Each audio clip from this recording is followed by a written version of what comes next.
Today we're looking at a boat that sounds like a German electronic band, but it's actually a 43-foot cruising sailboat, the Hanse 430E. And if you're shopping that 40-ish foot production cruiser universe, you already know the usual cast of characters. Beneteau, Jeanneau, Catalina, Hunter, the boats you see everywhere because they breed in marinas like rabbits with financing.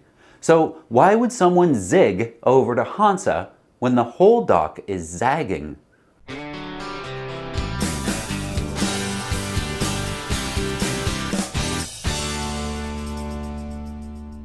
Because the Hanse 430E is trying to do something a little bit different. It's still a production boat, still built to a price, it still has compromises, but it leans hard into two ideas: short-handed sailing made easy, and a construction upgrade that actually matters if you plan to own the thing long enough for real-world aging to show up.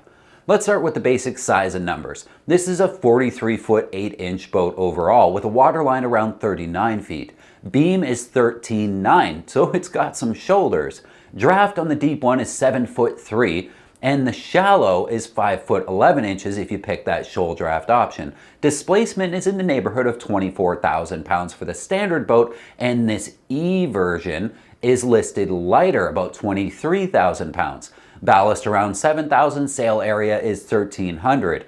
Engine is typically a 40 horse and tankage about 86 gallons of water and 61 of fuel. And it's CE category A, meaning the Europeans are willing to let you take it into serious water, assuming you'll also bring skill, common sense, and snacks. Now, those numbers matter, but they don't tell you what it feels like to own and sail and live with this boat. So let's do this the way practical sailor people actually think. You're not buying a boat, you're buying a long-term relationship with fiberglass and rigging and the occasional mysterious smell that appears after rainstorms. So let's talk about the stuff you'll either live with forever or argue about at 2 a.m. while you're barefoot in the bilge holding a flashlight with your teeth. First, the big letter in the room, the E in the 430E. This is the epoxy version of this boat. Hanse offered an epoxy-built variant of the boat and widely described it as an upgrade for the epoxy version. And here's why epoxy matters in plain English. Most production fiberglass boats are built with polyester resin, sometimes vinylester as a barrier coat or in certain structural areas. Polyester is cheaper, it's proven, and there are millions of boats floating happily on it.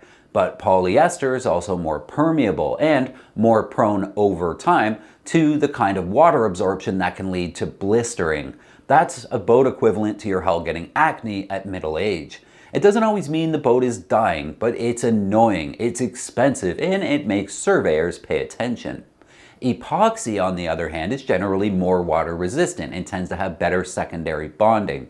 In the real world, that translates into a hull that's marketed as more resistant to blistering and often stiffer for the same weight, or lighter for the same stiffness, depending on how the builder executes it. Hanse's own published specs reflect that the epoxy version is listed lighter than the standard laminate. On a 43-footer, shedding roughly 1,000 pounds is not nothing. That's like permanently sailing without a bunch of adult passengers who all insist they don't weigh a pound over 150.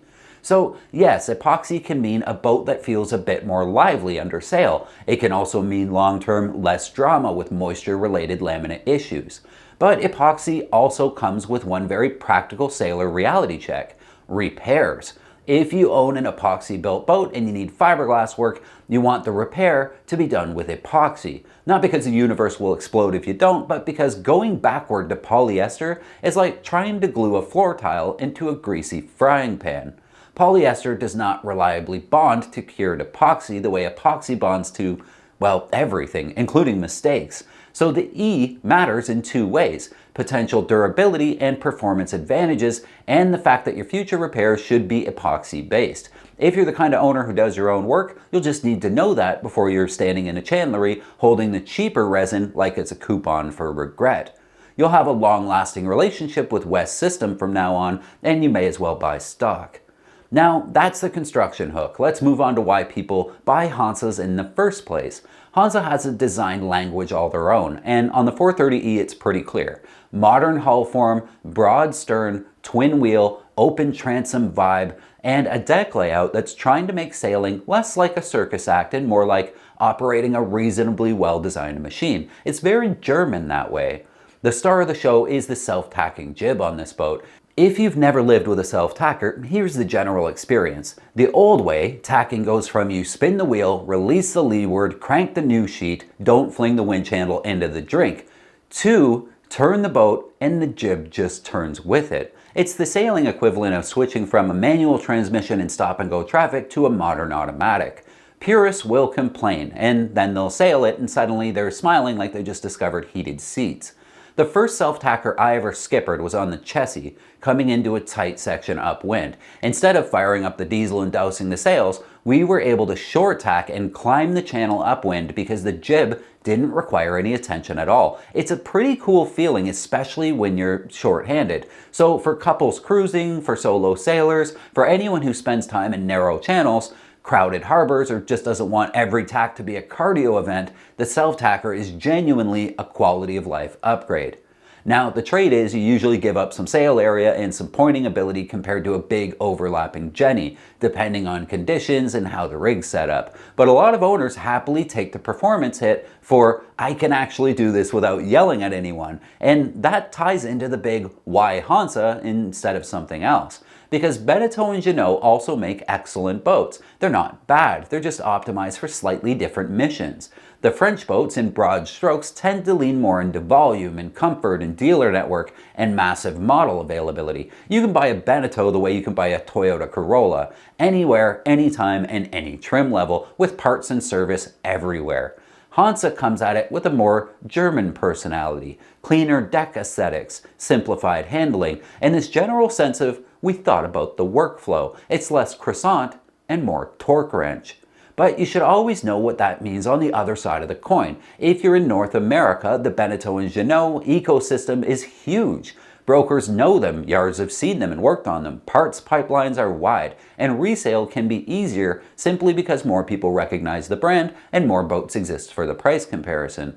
Hanse may be more dealer dependent regionally for you. That doesn't make it risky, it just means you don't have the same every marina has 5 of these sort of safety net. Now let's talk about how this boat sails. Reviews tend to paint the 430E as a modern cruiser with a performance streak. The design pedigree behind it is known for boats that are not allergic to speed, and the lighter epoxy spec doesn't hurt. Broad stern, decent sail plan, and modern underbody typically mean the boat wants to get up and go when you give it breeze. The deck plan and cockpit are meant to reduce workload. Lines are led aft, under panels usually. The cockpit is arranged so you can sail it without needing a small choir of athletic friends. And the twin wheels give you access to the swim platform better and better sight lines around the Dodger. If you're the kind of buyer who thinks, I want my cruising boat to still feel like sailing, this is the type of boat that tends to scratch that itch better than maybe something a little more French. Now we need to hit the livability side, because you can't just sail a boat, you need to live in it, to cook in it, to try to sleep while at anchor, and the soundtrack is half wind and half your neighbor's generator running like they're powering a nightclub. Hanse pushed what they call an individual cabin concept here, basically modular interior arrangements and layouts. The vibe is contemporary, clean, and modern European. And this is where taste divides people like pineapple on pizza. Some buyers love the bright modern interior, the airy layout, and the way it looks like a boat designed after 2003. Others will say modern interiors can date quickly, and some layouts can prioritize showroom appeal over offshore practicality. That's not a knock, it's just the reality of this design. A boat optimized to impress at a boat show might put less emphasis on things like a truly secure sea berth, heavy-duty handholds exactly where your body needs them at 3 a.m., and storage that's shaped for actual gear rather than decorative throw pillows.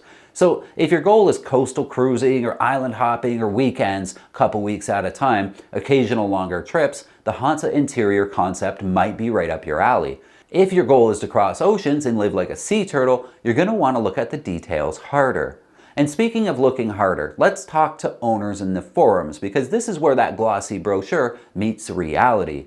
The Hanse owners community, especially places like the My Hanse forum, reads like a boatyard doctor's waiting room, which is good. It means people are dealing with normal boat stuff, but it also tells you what to survey if you want one of these boats. There are recurring discussions about port lights and windows, including cracking and leaks. There are discussions about rudder issues like delamination or water ingress. And there are plenty of general electrical gremlin threads because every modern production boat is basically a floating house with a small power plant and a personality disorder. This does not mean that the 430E is uniquely flawed. It's not. It means it's a modern production boat, and those are common stress points across the whole industry. Windows leak, rudders can take water, wiring can be adventurous. But for a buyer, this is gold because it turns into a survey checklist. If you're shopping for a Hanse 430E, here's the practical sailor, don't skip this list. Start with the obvious, moisture readings of the hull and deck, especially if the boat has lived in warm water for long stretches. Epoxy helps osmosis resistance, but it doesn't mean the boat's immortal. It means the odds improve a little bit. Survey it anyway. Then inspect the port lights and windows like you're buying a used car and the seller says it just needs a little TLC. Look for cracking and crazing and signs of resealing, and any staining inside that suggests intermittent leaks. Water doesn't just leak, it migrates. It finds new hobbies. Next, the rudder. Tap testing, signs of weeping, rudder play, and any history of repairs. If you haul it, look closely at the rudder surface and the trailing edge. Water in a rudder is one of those things that starts as minor and ends as, why am I spending money on this instead of tacos?